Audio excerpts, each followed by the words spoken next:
C'est au cours d'un point de presse tenu ce lundi 19 février au centre interdiocésain de Kinshasa que l'abbé Donatien Cholet, secrétaire général de la Conférence épiscopale nationale du Congo, a livré les recommandations de son assemblée plénière extraordinaire tenue du 15 au 17 février 2018 à Kinshasa.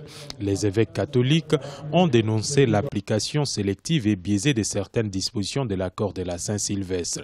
Pour les prélats catholiques, cette situation n'est pas favorable à l'organisation des élections apaisées.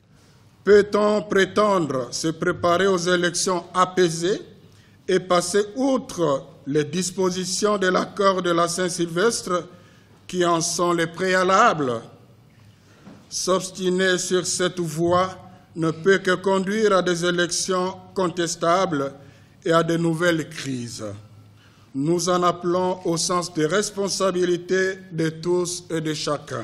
La CENCO avait invité lors de son assemblée plénière le président de la Commission électorale nationale indépendante, Corneille Nangaa, afin de s'imprégner de l'évolution du processus électoral. Sur nombre de recommandations adressées à la CENI, il faudra lever l'équivoque sur la machine à voter, soulignent les prélats. La CENI insiste pourtant sur l'utilisation de cette machine, soutenant que c'est la seule possibilité pour avoir des scrutins fiables le 23 décembre 2018. Une expérience que le pays veut tenter, mais qui ne fait pas l'unanimité. Le projet de la machine à voter lancé par la CENI ne fait pas l'unanimité de la classe politique et ne rassure pas la population, ce qui augure la contestation des résultats.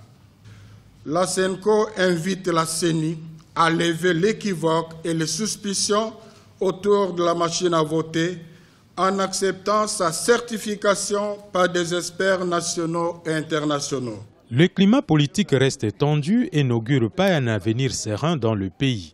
Une autre marche pacifique anti-Kabila est lancée par le comité laïque de coordination pour le dimanche 25 février 2018. Les organisateurs sont depuis quelques semaines sous une poursuite judiciaire. Une poursuite dénoncée par la CENCO qui demande au peuple de rester debout et vigilant.